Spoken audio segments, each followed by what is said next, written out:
Hello guys! Ito po muli ang inyong kachabi, muling nagbabalik para sa ating mga momunting tips o mga momunting tutorial. So, monetize na po ba tayo sa ating mga in-stream ads?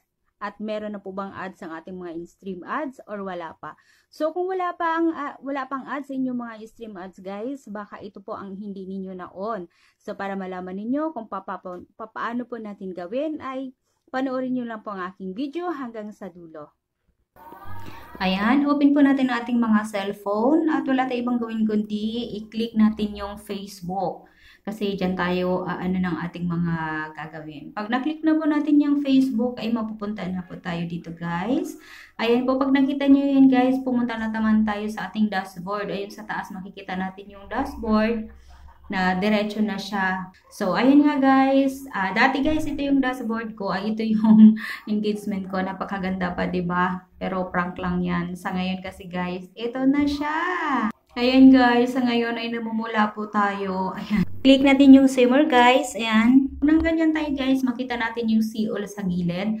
Ayan, click lang po natin yung see all na yan. And then ayan nga guys, mapupunta na po tayo sa ating mga video. Click nyo yung video sa taas guys, para mapunta tayo sa ating long form videos.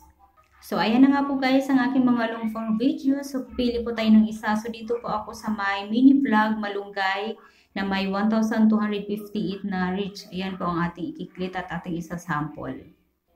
And then guys, ito na ang lalabas. Dito tayo lalabas. I-scroll down mo lang siya pataas para makita natin yung settings.